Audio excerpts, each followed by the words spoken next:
Okay, folks, welcome to another episode of High Resolution Life, and I am here with Nate Gates. Hello. Hi. So I met Nate Gates through starting to do open mics. We first met at Spring Dam Brewing. I do believe. That is where we met. Was it the first one I did, or maybe a second one?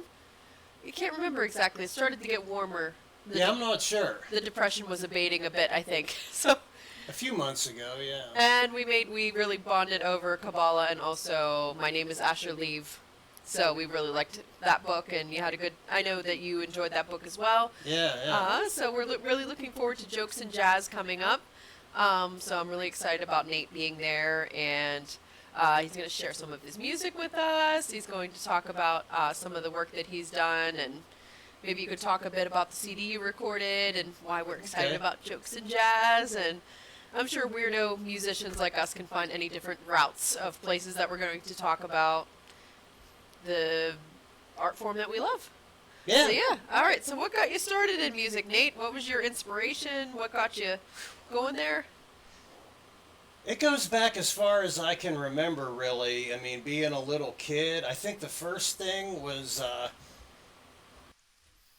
like hearing my parents' music, and then my grandmother gave me a stack of Beatles 45s when I was like 4, and a radio turned on in my head, and I've been pretty much writing songs in my head ever since. But started playing guitar when I was 13, actually, and saw Steve Vai play, which I play nothing like him, but that kind of got me started. Oh, so how would you say that your styles of playing are different? Well, I'm not at all trying to be a guitar slinger. I'm more of a songwriter than anything, and I don't do the fancy, flashy kind of guitar prodigy stuff. I'm kind of more about groove and doing what the song needs. Ah. And that takes too much practice, and I'm kind of lazy. That's Well, why. I mean, all of us, I think, have to be pretty efficient with our time when it comes to music because we have to live and we have day jobs. I don't know about you, but I have a day job. Yeah. So, I teach and I coach English, and music isn't all of it. It's part of it, but it isn't all of the way that pays the bills in this day and age. And I think it's just been that way for everybody for forever. Yeah, pretty much, since as long as I can remember. But yeah, people will be, after they listen to my music, they might be a little disturbed to find out I'm a therapist as my day job. But, Why would they? No, I mean, there's that connection with music and being able to relate to other people and to help them and have that empathy. Music really helps a lot with finding those connections and things like that. I mean, music therapy is a super valuable thing. But no, being a therapist is awesome. How long have you been doing that? About 23 years. Good for you, man. Good. Well, I would imagine music would be like a really strong coping mechanism with that. Are there any ways that you help your clients with music, or do you ever find ways that music help them in their lives, or what are some things that you find music is helpful for others when they're dealing with things? Sometimes it's a coping mechanism for folks, and something that sometimes if you're trying to build a rapport and you find out that somebody's into similar music, that can kind of break the ice. Nice. But because you have to build that trust relationship when you have when you're have clients and whatnot. So that's cool. So you play guitar, and you also had recorded harmonica on your CD. What are some other sort of things that you've done with your music training, and how did you get started on that journey? Actually, I just learned that my first guitar teacher passed away a few weeks ago. Oh. I started actually back in the late 80s. I mean, I picked up my first guitar whenever I was 13, and started playing in metal bands. And then late 90s, I kind of got into the singer-songwriter thing, and about 10 years ago, because to me, blues is sort of the root of everything. You listen, everything in American music, it's kind of like rock and roll, country, jazz. It's kind of all rooted in the blues, so I kind of went back to the blues on this last album. And yeah, it sounds awesome. oh, thank you. Yeah, I was listening to it. I'm like, this, as the kids say, this slaps.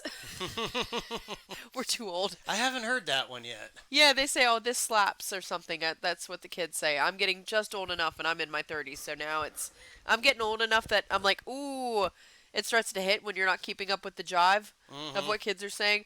Somebody walked up to me once and they were like, "Oh, your outfit is on fleek." I was like, "I don't know what that means. On fleek, is that good or bad?" Mm-hmm. I was married at the time, so I had to go back and ask my husband at the time, "On fleek, is that good or bad?" And he was like, "No, no, it's good. You're good." I Okay, was I like, haven't heard that one yet either, on but fleek, yeah. So that's something that's good.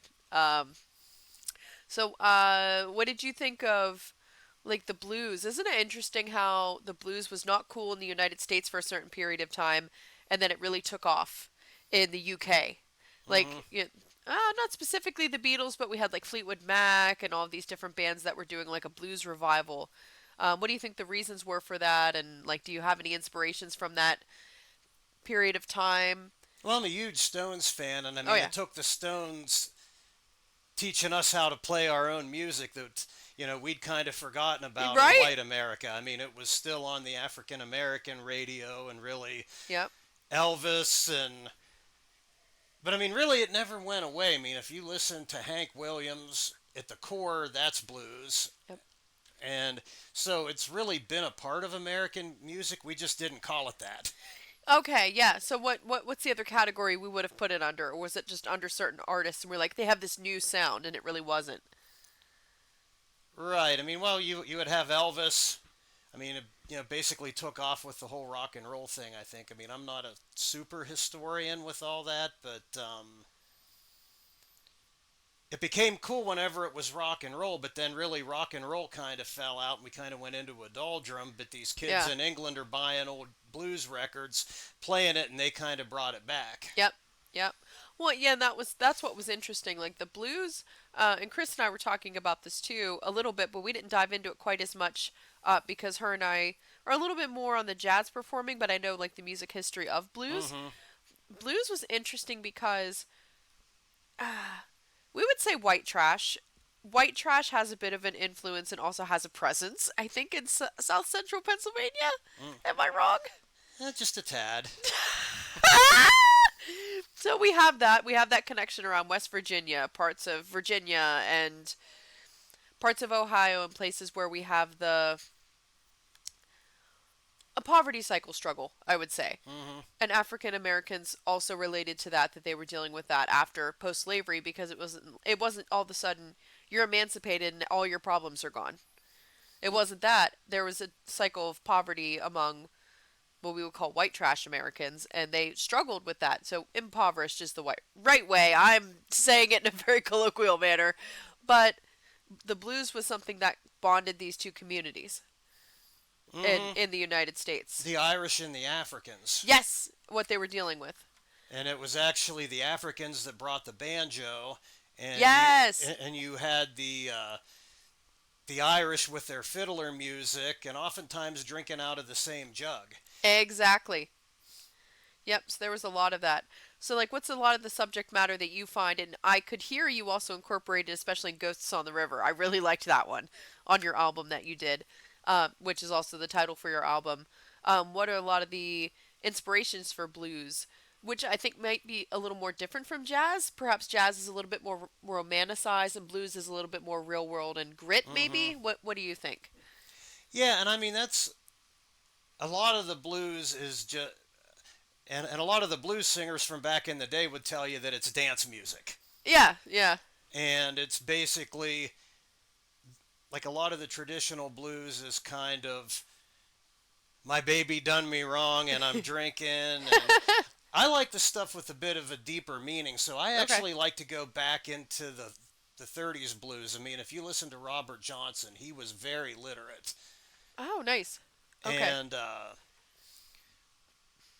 a real poet. And I mean, then if you talk, you move that, let's see, like 35 years later, you've got Hendrix. Everybody talks about Hendrix, the Yep. guitar player.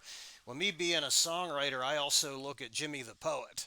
I mean, his poetry was incredible, and his music, really, it was blues, but done with the modern technology and effects and that kind of thing. Right. Right. Um, And I found that subject matter, like with Ghosts on the River, that you did with talking more of the lyrics part of it. I Hmm. really like. I get really into that with the blues, and I love the sound of it too. But the sound seems to so like innately reflect the spirit of what's going on in the lyrics. So what were you, if you don't mind talking about it, what were some of your inspirations for Ghosts on the River? It's pretty straightforward, but I really like it because it really delves into the Rust Belt culture Right, and of a here in lot of that Pennsylvania. I album love does that. that, Yep. and that's a Pittsburgh song. And I love that. I was uh, I was walking along the river one night, and well, I just read a book by Dara Horn, a a writer from New York, and there was a scene at the end of the book the night before her wedding. She was standing on the New York. She was having a dream that she was standing on the New York harbor, and there were many layers of all the New Yorks that had come and gone before, and she had kind of gone into there hundreds of years into the past and like met her ancestors, and they kind of took her on a guided journey.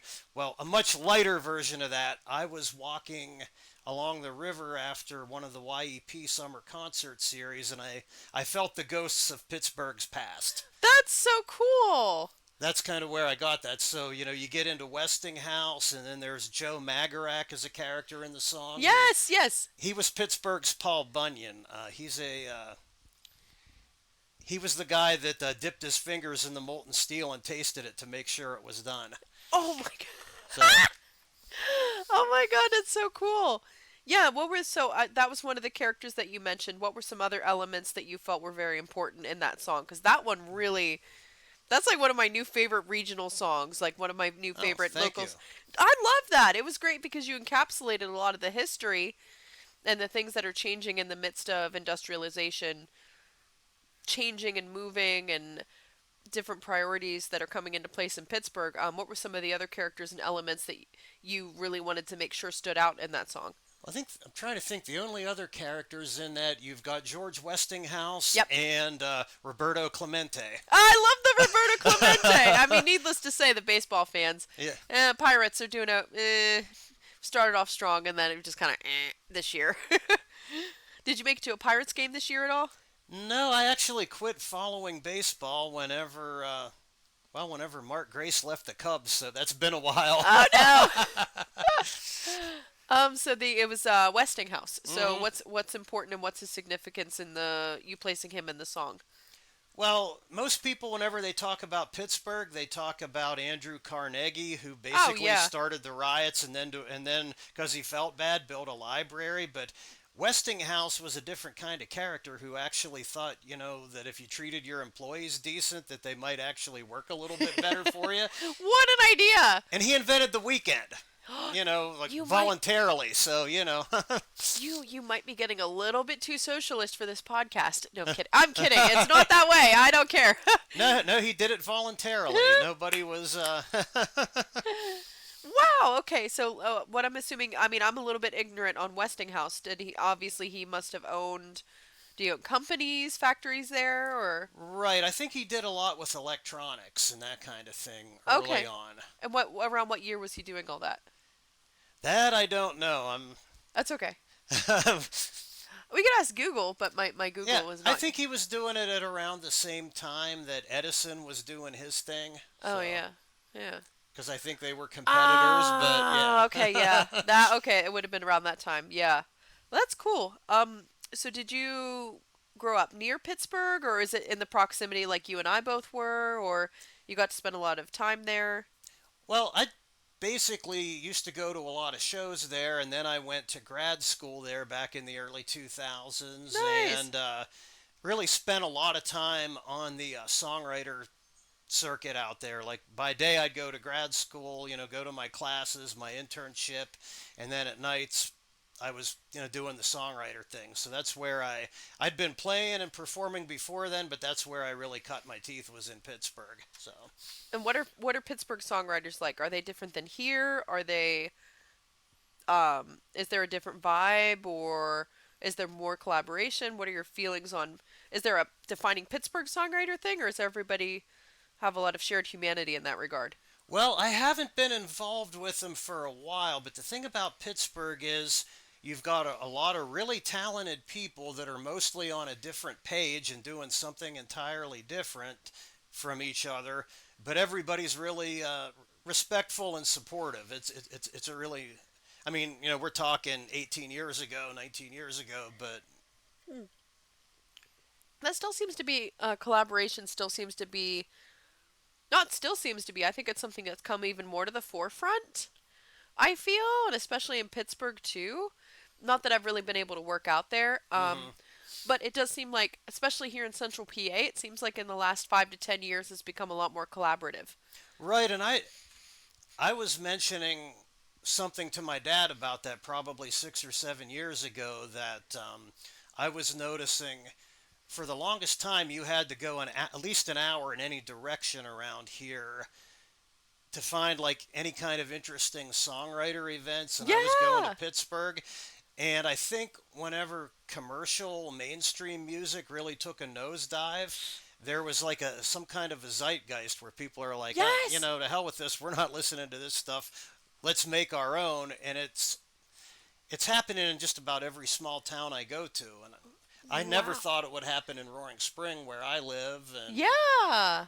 and it's kind of become like a local hotspot for it. It So really has. yeah. Who are some other songwriters and musicians that you've noticed are kind of up and coming in the Roaring Spring area?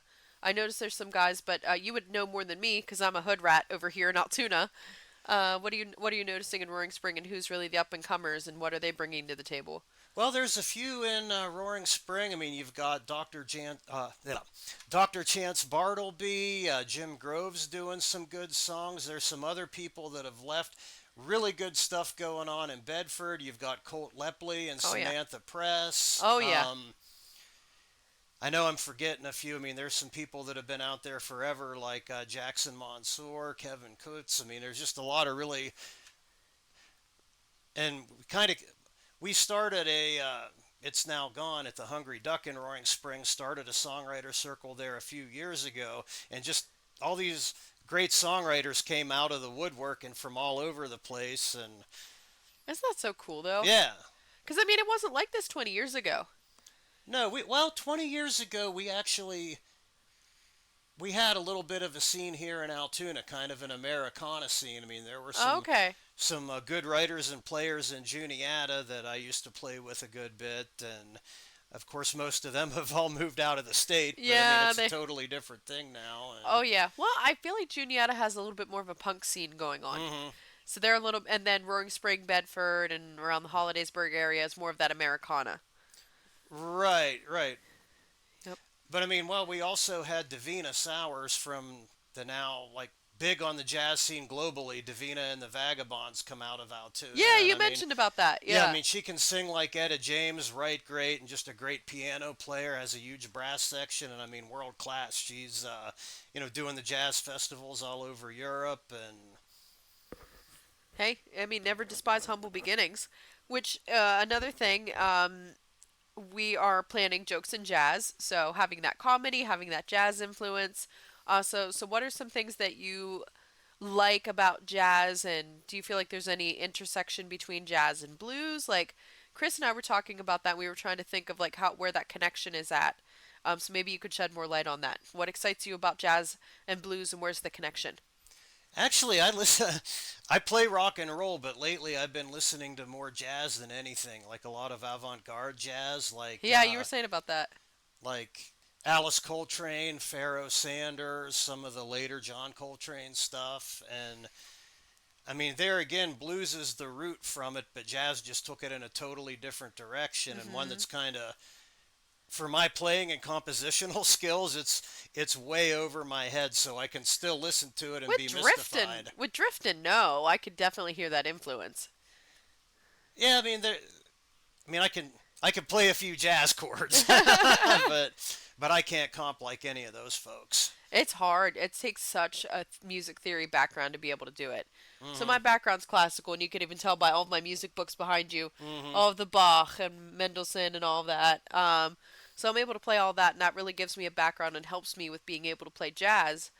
Um, But I think something that's connective between jazz and blues is it being a very organically American thing. Right. That's what I would say. Um, so, would you say that you would characterize your album as blues or more original songwriter? Like, how would you, if you described it to people, the album that you recorded and your songwriting style? Every style of music I know how to play except for metal is on that album. Except for metal. Oh, why except for metal? I just haven't been playing that lately, and I didn't have any songs that would really fit. I mean, I tried to make it a cohesive album with pretty much all the styles that I play on it. Yep, exactly. Well, maybe you could share a little bit of Ghosts on the River with people. You could do a portion or parts of it that you like and that you can explain it to. I love it. That is my favorite song from the album. And I like Driftin' too. Oh, well, thank you. Okay, so what are you wearing here? I don't use these things as a pianist, so what are these two things you just put on your fingers? Oh, these are finger picks, Okay. and this is an elbow brace because I've got all kinds of torn tendons from being a whitewater kayaker, and it kind of impedes my ability to play guitar. That's why I Oh haven't no. been gigging as much lately. Oh no. So, How long have you been doing the kayaking? a buddy of mine from work got me into that back in around 2009. Oh, nice. So, So, but it took its toll. yeah, on my wrists, elbows, and shoulders. So, Now the tendons, is that like a okay? And what is this effect here that you have on your pinky? What's this? that's a slide. Okay, the slide. And I play piano, so I'm 100% ignorant on this. And the slide effect, it does that blues and that slide effect that we hear, right? Right, and it also gives you the opportunity to play microtones instead of. Ooh. That's another thing that came over from Africa is trying to get used to a 12-tone scale, Yep. and so more of your tribal type musics and that kind of thing have a lot of microtones in them that more mimic speech because nobody talks like this. Exactly. Yes. So adding the different tones there, and oftentimes some of the traditional instruments would be like a diddley bow, where you would have one string in a bottle and just go to the right frequencies. Isn't that stuff so cool? So Yep. yeah, so that's gonna help to give that effect when you're playing. Right. All right. Plus, another thing that I've found is you can play an amazing lead line, which I'm not particularly good at, and people are ho-hum about it, but you can play a half-assed slide line and everybody goes nuts because nobody else is playing slide around here. So, anyway, Ghosts on a River. All right.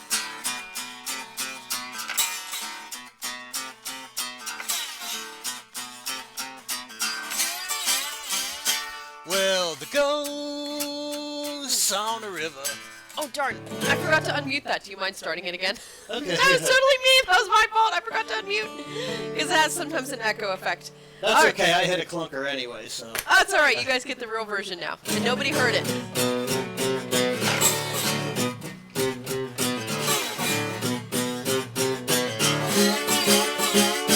Well, the ghosts on the river, they've been dancing, baby, tonight. Ghosts on that old river, yeah, they've been dancing, baby, tonight. Freaks and bums all hear the song, and shady side folks walk on by. Well, the ghosts of industry, they've been dancing with the ghost of Duquesne. Ghosts of the Homestead Mill, they've been dancing with the ghost of Duquesne. Ghosts, they've been dancing, well, the last 16 hours away. Ghost of Winston House, ghost of Chomagara Hill, ghost of Clement Taylor, ghost of that blue Ohio.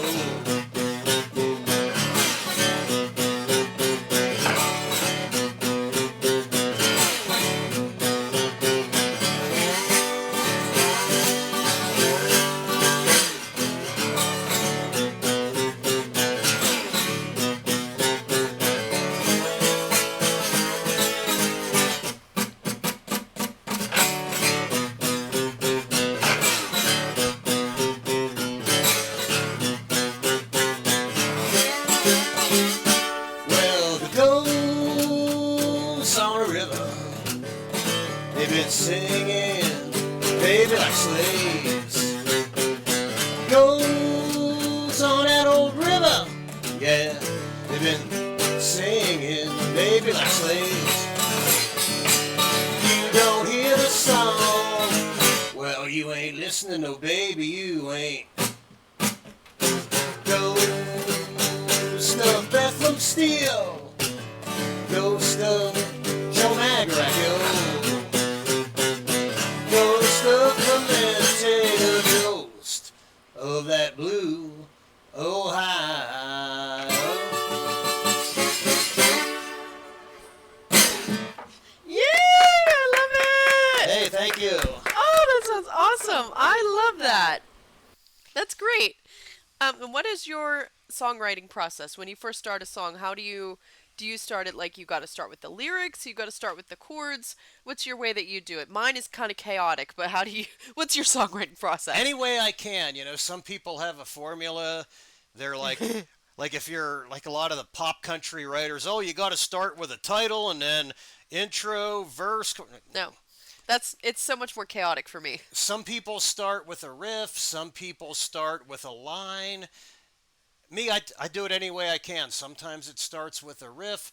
Sometimes a line will come to me and I'll use it and I'll know that I'll need that line years down the road, and I just file it away, and then it's like pieces of the puzzle that come together. Right? And does it come to you at that time where you're trying to force yourself to get it done, or do you need less pressure? I need a deadline and I need a goal, or I won't do it. For me, I'm someone who's like trying to prioritize my energy and where I'm getting things done. How is it for you? Usually the song tells me what it wants to be, so Ooh. it comes whenever it does. I mean, the only time if I've got an idea and it's close, I can sometimes sit down and make myself write. I mean, some people force themselves to write a little bit every day. That's a good idea. And then do an album like every 5 years, or like Leonard Cohen, like writing every day, but sometimes not doing a record for 10 years. With me, I found the only time that I really did a lot of work on writing and would write a lot of stuff that way is whenever I was in grad school and I was supposed to be writing research papers. I'd sit down and write a song instead. You know. How many songs came out of that then? About half a dozen. So like, where does your inspiration for a song come from? Is it like you have an idea or a concept, or it's like something you're feeling that day, or it's an idea? It can come from anywhere. Yeah. Yep. Who is someone that you consider to be your songwriting inspiration? Oh, there's so many. I mean... Oh boy, we're going to be here for a while, people. Get comfortable. Well, I mean, it depends, because I'm really into the Americana writers like Lucinda Williams, Billy Joe Shaver, Butch Hancock, but I'm also into like 80s Minneapolis punk, so you've got like Paul Westerberg, you know. Wait, is that a genre? Oh yeah. Okay, explain this to me. I believe you. 80s Minneapolis punk? That's a very specific... You gotta unpack that for me. Well, I mean, the main bands, you've got the Replacements, Husker Du, and then Soul Asylum was the only one to really hit big mainstream. That is cool. And how did you get into that? I actually saw an article in a skateboard magazine and bought the record, and you know. I love it. That's great. Way back in the day. All right, so the 80s Minneapolis punk scene. Keep going. Your inspirations for songwriting. And the whole, like the realists like John Fogerty and Johnny Cash, but then the surrealists like Dylan, you know Oh, I love Bob Dylan. And Leonard Cohen. I mean, that whole style. Yeah, I can hear that in your songwriting. I mean, it's really I'm such a total music nerd that I mean I could like give you 50 people that I would say or influence, like with my guitar playing, everything from Johnny Thunder's punk stuff to the Mississippi Hill Country blues like R.L. Burnside and Keith Richards, of course. And that's outside of my usual thing, so it's really fun to listen to you and explain. I didn't know 80s Minneapolis punk was even a genre. I didn't know that could even be a thing. So I like listening to you talk about that because it's outside of my wheelhouses. Mm-hmm. So I'm pretty open-minded. I like to hear about this kind of stuff. I'm like, I didn't know you could get that specific.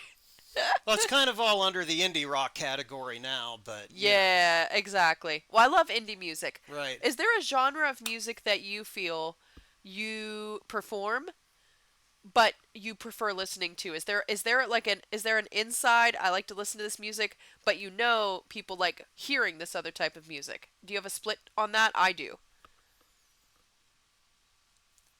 Not so. I mean, is it more like, do I think the crowd's not going to like this, so I'll keep it to Yes. myself? No, really, I don't care. Ah! I I play can what I respect want. that. It's No, I never play anything that I don't like myself. No, I wouldn't do that. Some people were telling me people like country in this area, so you need to sing this old bar, and I'm like, that style for me, really? Mhm. The closest I could go is Shania Twain. That's it. But that's still, I'm not convincing singing that kind of thing. I'm really not. The pop country. Oh, what do you think of the whole Jason Aldean? You don't have to answer if you don't want to, but there was a bit of a Facebook drama stirring about everywhere from the Jason Aldean "Try That in a Small Town." What are your thoughts on it? I read the lyrics and thought they were pretty much sub-mediocre.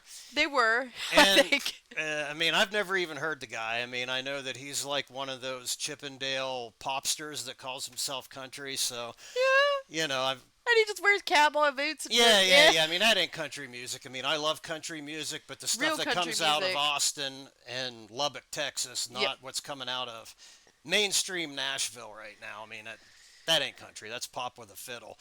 Yeah. But my take on it, on the whole thing, was it's a sub-mediocre song, and I was having flashbacks of the '80s whenever the religious right was trying to cancel a sub-mediocre rap group called Two Live Crew, Oh and yeah. basically made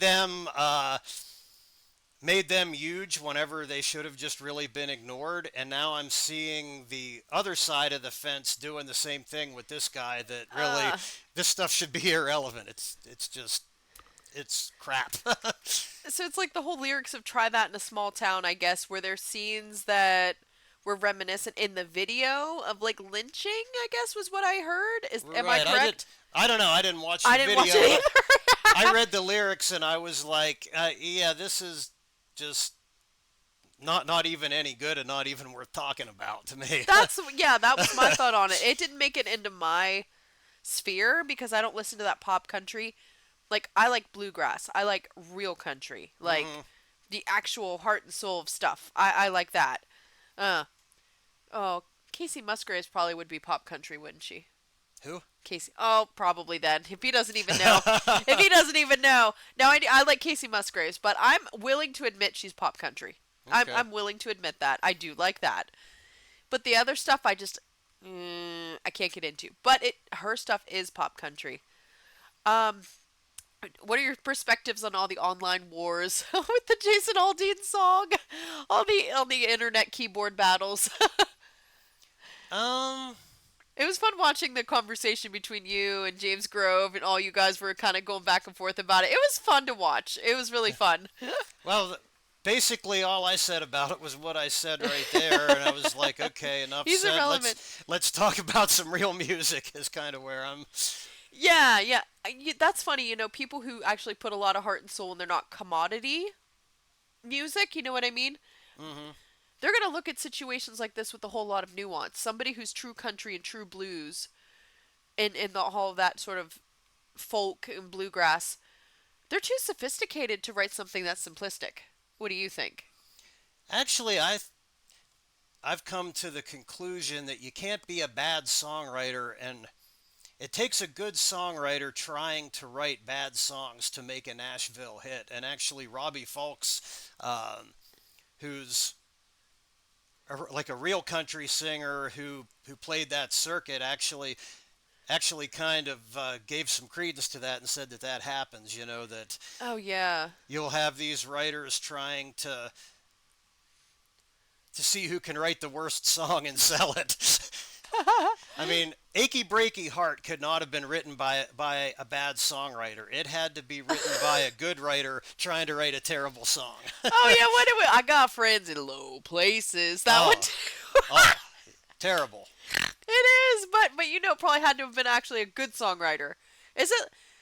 Now, is it the producers that ruin the songs? Is it the wanting to do the mass productions of the songs that you think ruins it? Like, where does it go wrong? I think it goes wrong in the whole music industry, and for most of the pop country thing today, people just want something to drink and sing along to and have a good time, and the catchier and dumber it is, the better. Which, that's fine if that's your thing, but I Yeah, like stuff that goes a little deeper. exactly. I'm like, that's fine. Everybody has their thing that they like, but it's just not my thing. Like, that's the thing. I'm a closet Van Halen fan, so what am I? Closet Van. Yes. All right. Why do you keep it in the closet? Why do you love Van Halen? My dad loves Van Halen. He's great. Well, just the whole David Lee Roth era. I mean, Oh yeah. it's big, dumb, pretentious, but it's a lot of fun. So Oh my God. I Right. get it. Yngwie Malmsteen. Too Not, much? A little too much? that's just not. It's just too notey. I gotta have a song. I mean, it's Yeah. like, Yeah, my dad always got me into Yngwie Malmsteen. He was always making a big deal about that. And my dad was more an Al Di Meola. Not sure if you're an Al Di Meola fan. I've heard a little, Ah, and I've seen John Scofield, who's kind of similar in yeah. that sort of field. Yeah.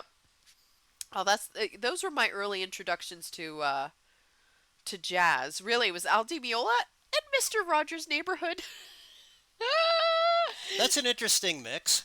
Right? Because my dad would play Al Di Meola CDs. He'd be driving up to go see, we'd go see my grandparents. They lived in Lilly.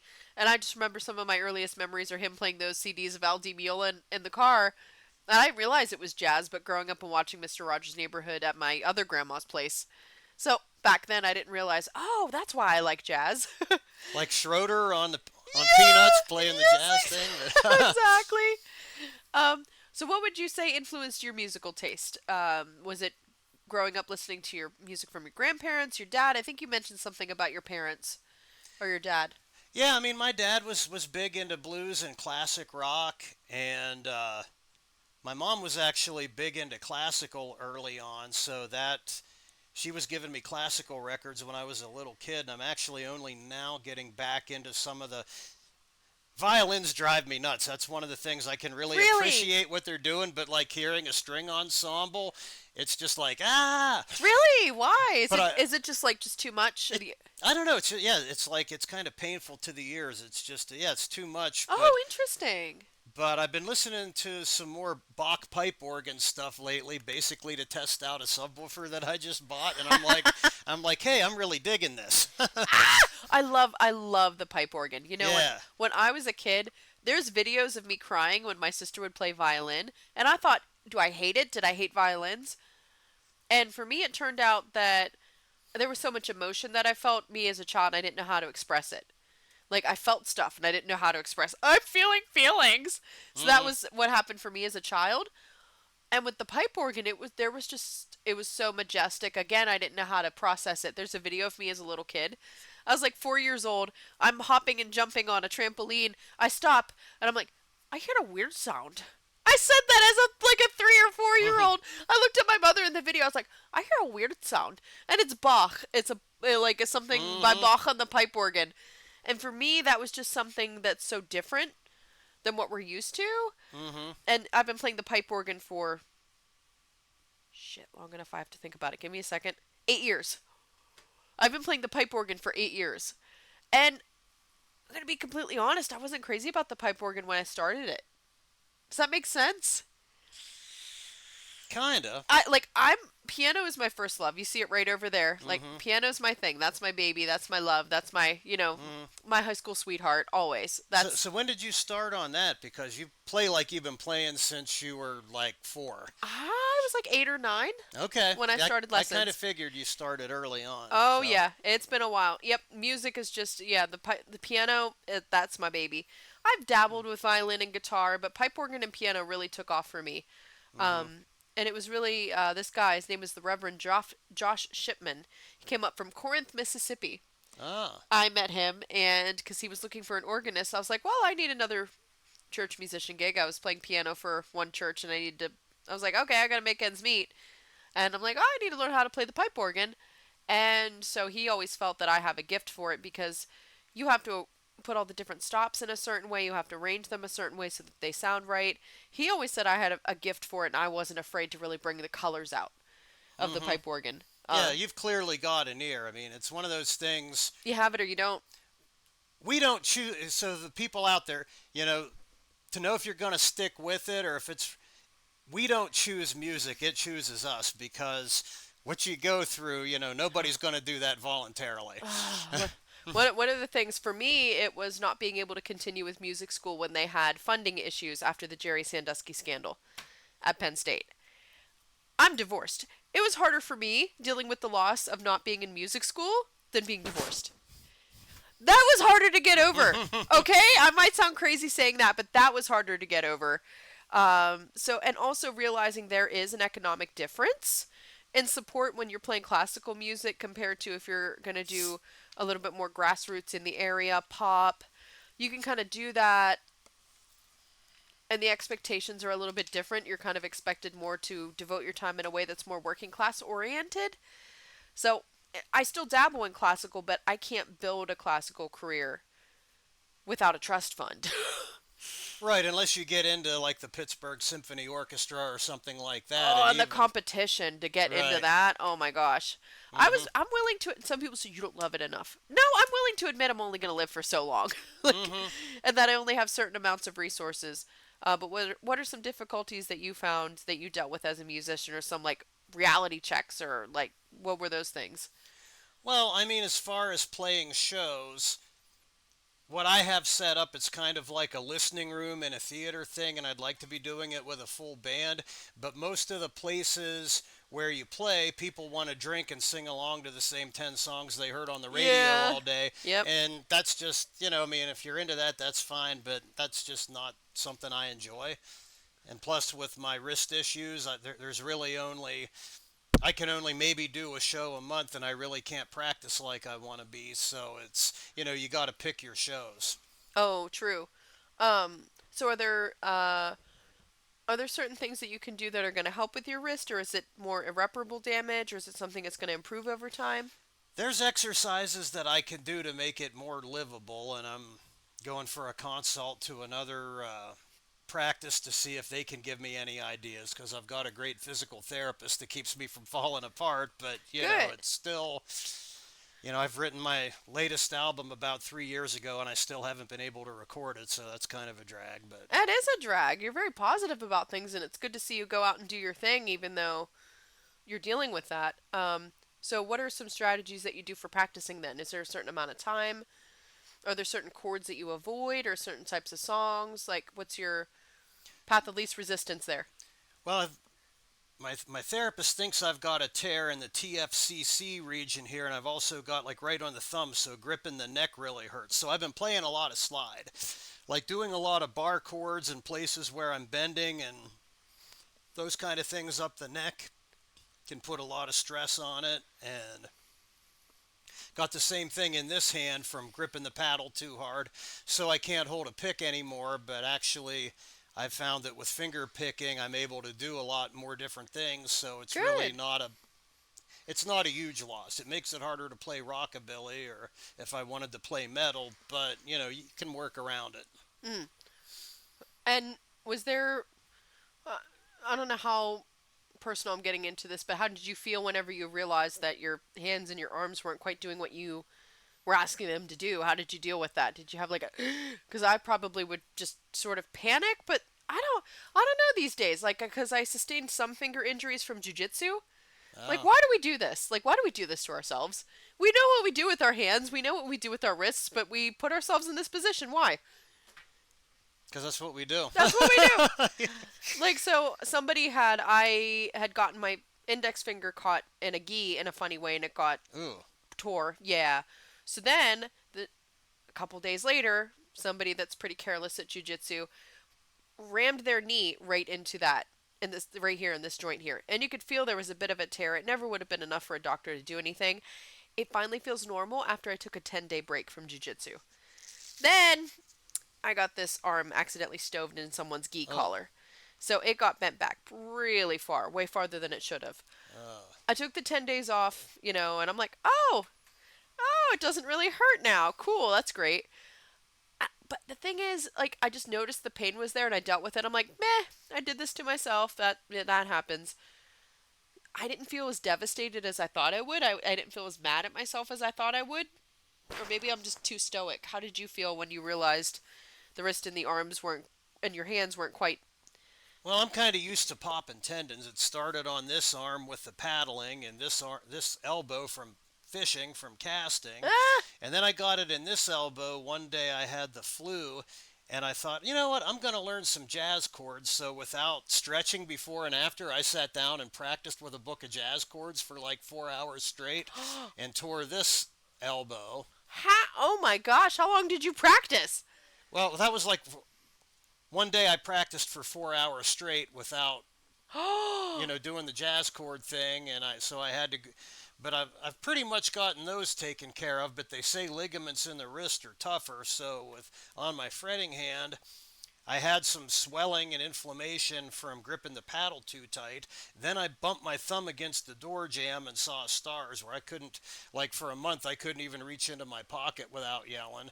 Finally got that straightened out, and I was using a bowling splint to play guitar, and that actually caused me to pop it on this side. So this is what's causing me the most problem now. Oh no, you're all banged up, but you have such a good attitude about it.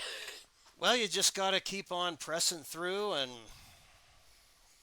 doing what you got to do. I mean, it's a drag, but what are you going to do? Yeah, no, I'm with you on that one. I get it. Like, and we still just keep doing the stuff we want to do. Well, I haven't been kayaking for 2 years. I'm hoping to change that, but I'm trying to heal. I mean, that's kind of my nemesis when it comes to tendonitis. So Yeah. Oh, that's rough. yeah. You know, it's also rough, these stupid gnats. They're everywhere. And why do they always get in front of your eyes and your face? Do we smell like fruit? I don't get it. They always just like always get up in front of your eyes and like your nose and your mouth. It's weird.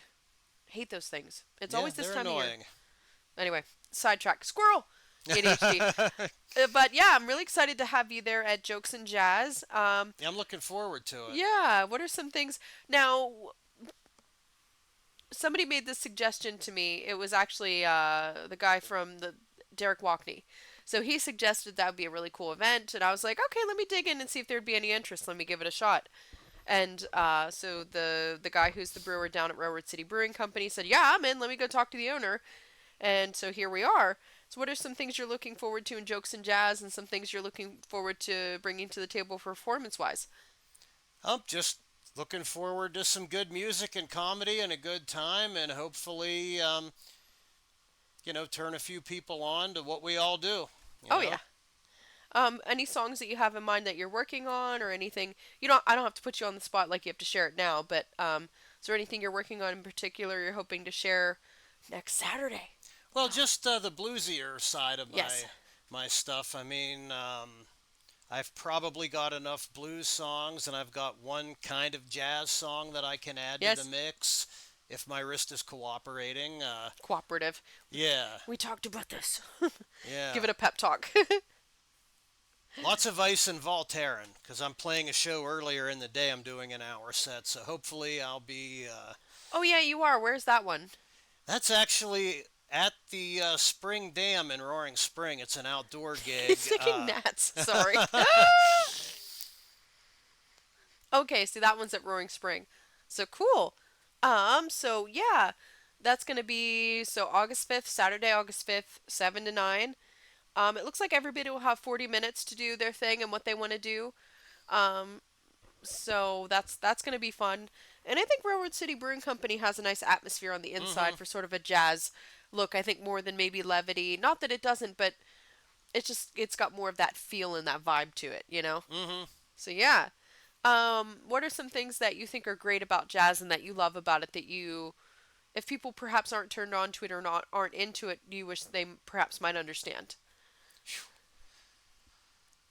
I don't know. I fell in love with jazz probably whenever I was about 19, watching a news clip whenever Dizzy Gillespie died, and I mean uh, it's just kind of stuck with me ever since. And it's kind of one of those things I have a difficult time putting into words. I mean, I really like the spiritual jazz. It's something that I can listen to without dissecting, thinking about what they're doing. It's like they're just taking me there. That's what I like about jazz. Just the whole. The Well, way yeah, it sounds well, and yeah, a lot of that feels. dissonance that's in there, and how Mm-hmm. much emotion it brings out in that dissonance. Mm-hmm. Um, yeah, as I was thinking about like what my influence in jazz was, it was listening to Al Di Meola from my dad. That was totally my dad. His first guitar Mm-hmm. teacher, he was a jazz guitarist, so that's my dad's basis with it.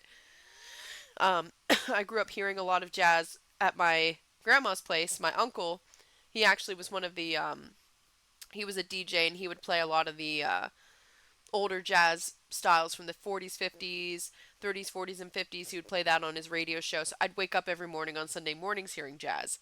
And then it was Mr. Rogers' Neighborhood. So it's like, but for real, it was Mr. Rogers' Neighborhood that really helped me get into jazz too. So I don't know what else to say about that. Is and one thing I love about jazz is how it's so uniquely an American genre. Mm-hmm. For 100% it is. I mean, the blues we sort of shunned because we were having issues, and it bounced back over to the UK. But then it traded back off and it came back here because we got crazy about the Beatles. We got crazy about Fleetwood Mac. I got the album right over there on my piano. So I just always find that interesting. What do you think the world would be like without jazz?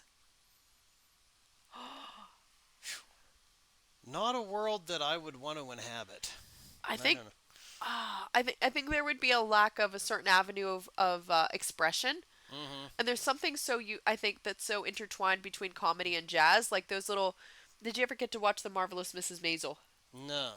Such a good show. They have a place called the Gaslight. It's a comedy club, and I mentioned this in my other episode with Kris, where they have jazz performers, people doing poetry, people doing comedy, and I think there's something about that dissonance that really pushes the line with jazz, and also Mm-hmm. that dissonance that's in blues that really helps to give people a voice to what they're dealing with. Mm-hmm. I think with the blues, especially because a lot of the subject matter was like the things that you wrote about in your song.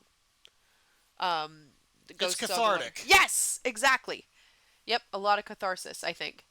I think blues has even more catharsis. I think than jazz. Jazz does have some, but it gets a little froofy and pretty and more cheerful. But I don't know. What do you think? I think, but there's a little bit more comedy sometimes in the blues. I think. Mm-hmm. What do you think? Like the song after Ghosts on the Water. Was it Cassie? Mm-hmm. Yeah, not Casey. Cassie, right? Cassie. Oh my God, that That's a one was song great. about the Castleman River. Yeah, that was great. I love that song. The way you wrote that was great. Well, do you have like a website or do you have a main hub for your Facebook page? I can put the link on here in the video when I Right, upload I've it. got Nate Gates music, and I got 2 albums available on all the streaming sites. Nice. So you can look up my stuff there. And the one line I was going to bring up in this and totally forgot to bring No, up, you're good. the late great Townes Van Zandt once said, "There's really only 2 kinds of music. You got the blues and you got zippity doo dah." Ah!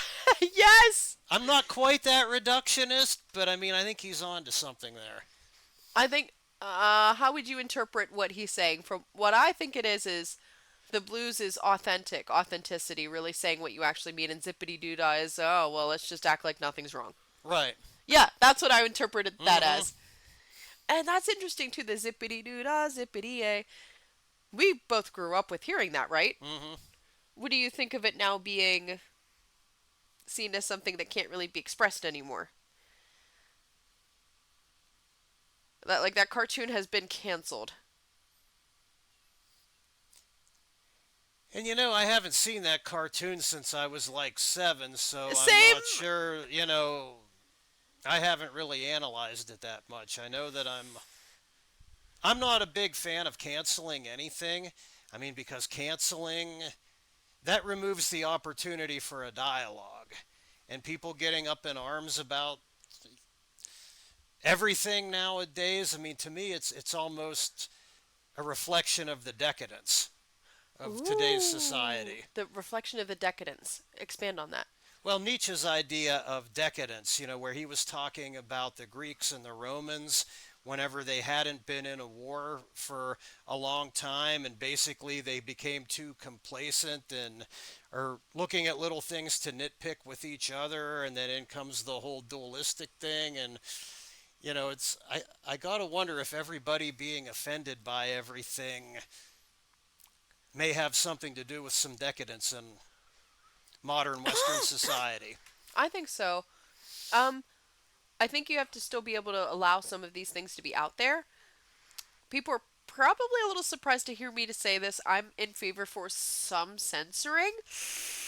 That might not be cool as an artist, but I don't think that we should be glorifying like people shouldn't have a platform. And I'm taking this to the extreme example, but I'm being honest with saying that I'm okay with certain types of censorship. Like I don't think we should be advertising photos of like animal abuse, like child pornography. I don't think any of that should have a Right. platform anywhere. People don't like to hear me say that. I'm like, I am in favor of some censorship. Like extreme examples, yes. I don't think people should have easy access to beheading videos. I don't think we should get desensitized. That's my opinion. You don't have to agree with me if you're more let everything out there. That's cool. I'm not afraid to say I think some things should not get a platform because I don't think it's healthy and good for society. But these things that were old style, like, the zippity doo dah, zippity a, Hmm. I understand and I get and I agree that the connotations of all of that in the cultural context, I get that. But lots of people were young, they weren't thinking of that. Does that make sense? That's not how the Right. message was being interpreted and presented, and it's not every other regular person's fault that there was a certain elite back at that time who only allowed certain people to get a platform. People that weren't black to tell their stories. Like, yeah, I do wish there was more diversity back in those times, but those weren't the people that were producing these things back then. Does that make Right. sense? Hmm. And then there were people who, um, like, they had to go to Europe. There were a lot of black opera singers. They were amazing, like, just fantastic singers, but they had to go make their career in Europe because of how what we were dealing with post slavery and dealing with being divided and whatnot. And I feel like that does connect with the blues because Hmm. there's also a debate: did Elvis steal black music? He played it and Yep. put a face that middle America was willing To to. buy. But I never read the whole book. I've read parts of it, but there was a book called the Segregation of the Record Industry, where really the musicians, the Africans and the Irish, blues wasn't strictly a form of black Nope. music, and old time wasn't white music. Mm-mm. And I mean, Robert Johnson will said that he was a big Jimmy Rogers fan. Hank Williams was big into the blues. But back whenever the so I mean, you had African American singers singing opera. Basically, what they had to do to make a good living, they learned to do everything, and so did the white players, and they often drank out of the same jug. Yep. And then the record labels came in and said, nope, you're black, you're playing blues, you're white, you're playing old time. Mm-hmm. Done. So that was the record labels that Yeah. decided. Mm-hmm. So then Elvis came along and was just like, but now it had to have been the company that he was working with that gave him the okay for that, right? I don't know so much, so. I think with Elvis, I mean, he was very good at what he did. And I mean, Sam Phillips, who discovered Elvis, also discovered Howlin' Wolf and Johnny Cash. And I think maybe Roy Orbison, too. I mean, Sam Phillips just knew talent whenever he heard it. Yep. Yep. And and I mean, all those folks are talented. By the way, Little Richard's the king of rock and roll, and he would have told you that himself. But Elvis is still good. But So lots of heavy things that we got to delve into just talking about. yeah, that was totally ad lib too. It just Wasn't planned, but I don't know. I think that's a lot of interesting things that we still have to delve into and deal with. What we talked about Jason Aldean, we talked about segregation in music. So many great things that you can be into and talk about whenever talking about jazz and the blues. So what's hmm the thing you're looking forward to the most with jokes and jazz? I'm looking forward to jokes and jazz and playing a little blues. Yes, I'm so looking forward to that. What I really like is, do you feel like there's a lot in this area that's incorporating jazz and blues? Well, blues, yes, but do you feel like there's as much jazz presence in Central PA? No, there's not much jazz anywhere. I mean, there used to be a really happening scene in Harrisburg, and of course, I'm kind of a jazz purist, so a lot of the jazz that you're hearing now mixed with the funk and the rock and the rap. But I mean, as far as I'm concerned, we need a lot more jazz. Haha, and we're here to do this. So yeah, what are some things that you would tell people to expect or enjoy, or things that they would find likable about Christina Reiter's performances? Well, excellent musicianship. Hmm. You know, the same thing with you, both excellent singers and keyboard players. So, And that's kind of a big thing with jazz too, is having that keyboard background and that the amount hmm of command you have of all these different chords.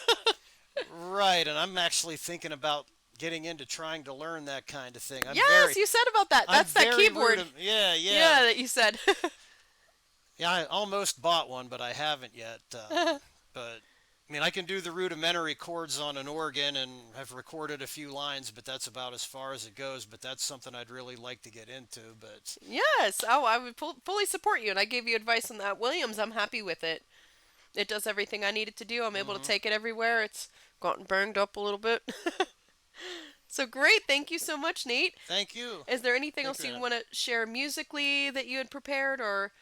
Is there anything that you want to hear? One other gig I want to let people Yeah. know about. We were talking about Pittsburgh's songwriter scene earlier, and I'm actually getting two of the finest that I know who have agreed to come out to Springdam Brewing and do a songwriter circle with me on August 10th. That's a Thursday, and that is Robert Wagner of the Little Wretches. They're kind of a folk punk indie rock band that he's been doing this since 1979, and also Jack Erdy, who does some bluesy jazz type stuff and some folk, really intense stuff. And the interesting thing about Jack is he was also a Hollywood actor that's gotten to play in some pretty big movies. And I'm not into the serial killer thing, but I know that for a while the Netflix series Mindhunters was really popular. Yeah. And he played Richard Speck on that. He played a leading role. Oh, that's So super cool. so he's going to be coming out to Roaring Spring and playing some of his songs in a That's little bit August over 10th. a week. That's right, like 6 or 7?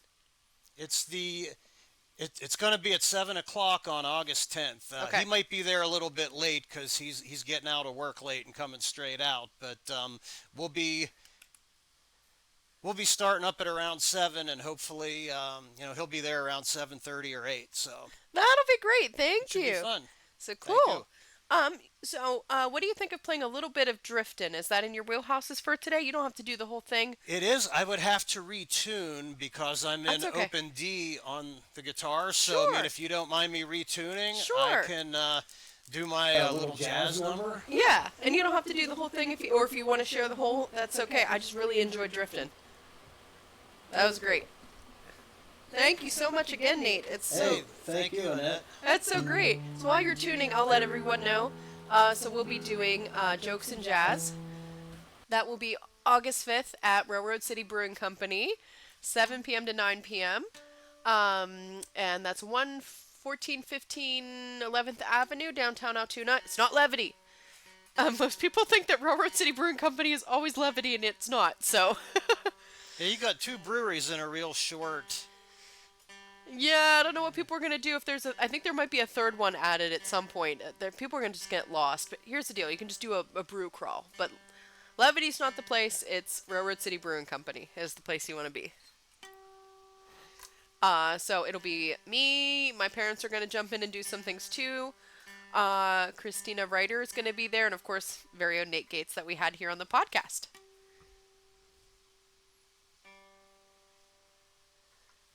Oh, those electronic tuners are so cool. They drive me nuts though because they only like the standard tones. They don't get an F sharp right, and so if you're trying to tune to open chords, it's Oh, that's annoying.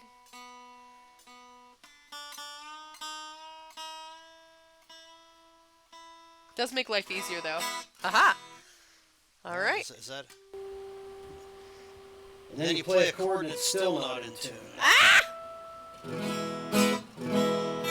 And that's a gift, too, to be able to tell when something's in tune.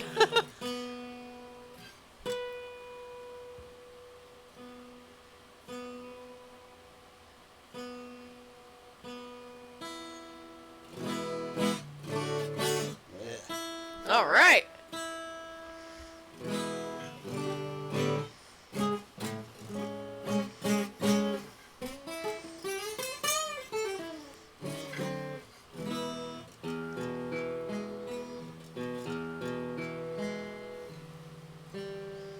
Sorry about that with the heat and the humidity. And It's okay. this is an 80-some-year-old guitar, so... That is so cool. It's older than both of us. Yeah.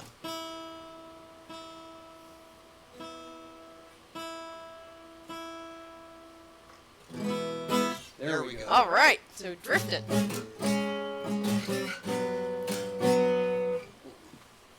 Better reposition Yeah. my how we- wallet here. It's kind of getting me. Oh no. Throwing my guitar off kilter. Whoops. I'm used to playing standing up, so it's kind of takes some getting used to, but anyway.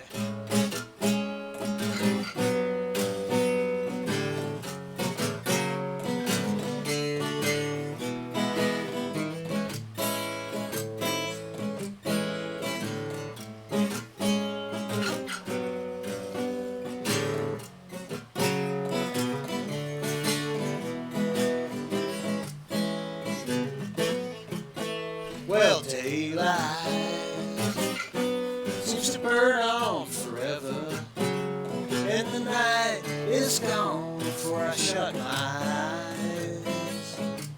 This feeling will lay it down beside me, make me dig for the truth inside the lies, and I'm a-drifting.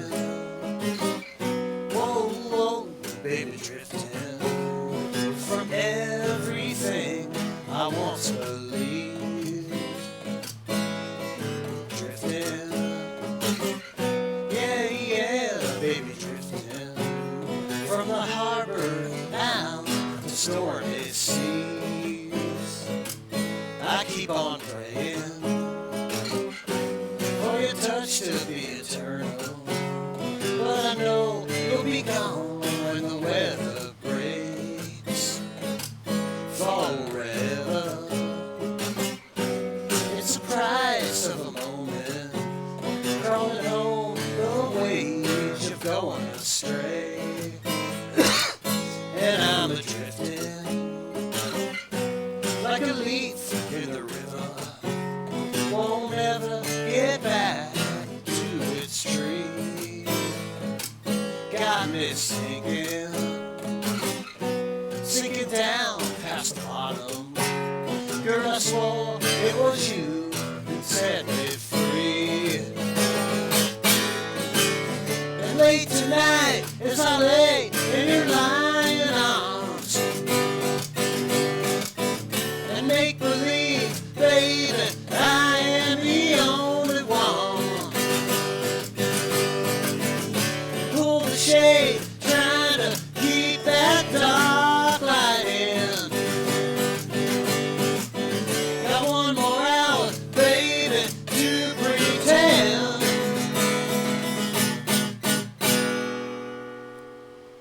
But in the moment, baby, who needs a moment? We should never let the sun rise on our sins. In the ending, sometimes there's a beginning, and sometimes when we lose, we win. And I'm a-drinking, oh, baby, drifting. And I know you've heard this song before. Drifting, oh, baby, drifting. But as long as you're there, don't ever get to the shore.